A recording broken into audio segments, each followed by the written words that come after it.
আমি মূলত বিএনপি করি। আমার দল নির্বাচনে না যাওয়ায় আমি নির্বাচনের এক সপ্তাহ আগে ঢাকা চলে যাই। তারপরে আজকে 2টার দিকে বাড়ি আসি। আসার পরে আমি মেঘনা বাজারে যাই।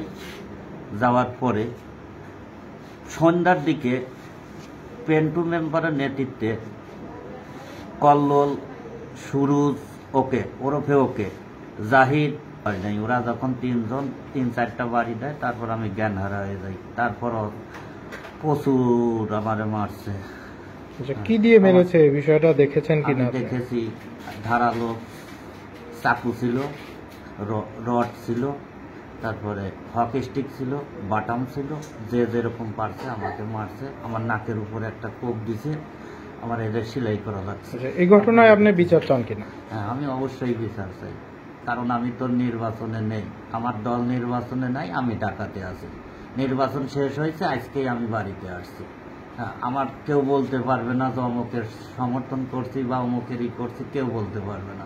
আমি ঢাকাতে আছি এক সপ্তাহ ধরে, আজকে বাড়িতে আসছি। তারপরে আমার উপরে যখন পেন্টু মেম্বারের নেতৃত্বে এরা আমার উপরে অতিরিক্তভাবে মারধর করছে।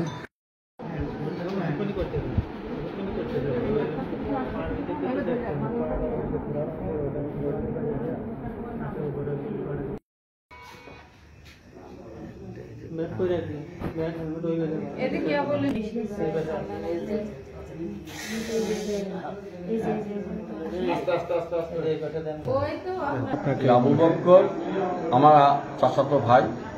বিগত ইউপি নির্বাচনে আমি আগেও মেম্বার ছিলাম। বিগত ইউপি নির্বাচনে আমার সঙ্গে প্রতিদ্বন্দ্বী ছিল আরিফুল ইসলাম পিন্টু মাস্টার। উনি নির্বাচিত হওয়ার পরে আমার যারা কর্মী ছিল অতর্কিত উনি একদিনে 11টা বাড়ি ভাঙচুর করেন। তার ভিতরে আবু বকরের বাড়ি এবং আবু বকরের ওয়াইফকে অতর্কিত কোপায়।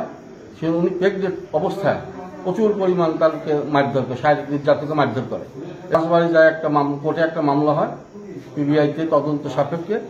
কোর্ট মাননীয় ম্যাজিস্ট্রেট মহোদয় একটা আপোষ মীমাংসার মাধ্যমে 4.5 লক্ষ টাকা ওদেরকে জরিমানা করে ভাঙচুরের ক্ষতিপূরণ হিসাবে।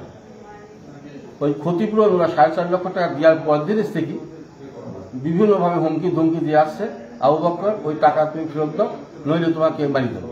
তুমি বিএনপি করো, হ্যাঁ, ওই টাকা ফেরত না দিলে তোমাকে মারি দেবো। এই মারি দেওয়ার হুমকি আর 2 বছর ধরে দিয়ে যাচ্ছে। সুযোগ পায় না, ও ছেলেটাও ভয়ে ভয়ে বিভিন্ন জায়গায় পলায় বেড়ায়। এবার গত 8 তারিখের উপজেলা নির্বাচনে একটা ইস্যু তৈরি করছে। ওই নির্বাচনের 4 তারিখেও ঢাকা চলে গেছে, কোনো নির্বাচনে তো জড়িত নাই। যখনই ও 9 তারিখে দুপুরে বাড়ি আসছে, বাড়িতে খাওয়া দাওয়া করে বিকাল 6টা 6:30টার দিকে বাজারে গেছে। তখনই ও অতর্কিত পিন্টু অর্ডার দিয়েছে যে মাঠ মানে ফেলা ওই 4.5 লক্ষ টাকা আদায় করে দেয়, না হয়তো সারা বিএনপি হয়ে নির্বাচন করে। কেন? আসলে তো নির্বাচনে নেই, ওর কোনো ফ্যামিলিগতভাবে নির্বাচনে আসে নাই, কোনো ওর ফ্যামিলির কোনো লোক ভোট কেন্দ্রেও যায়নি। এটা ইস্যু করে ওকে অতর্কিত পিন্টু অর্ডার দিয়ে আজকে ওর ওই মাইকটা দিবে।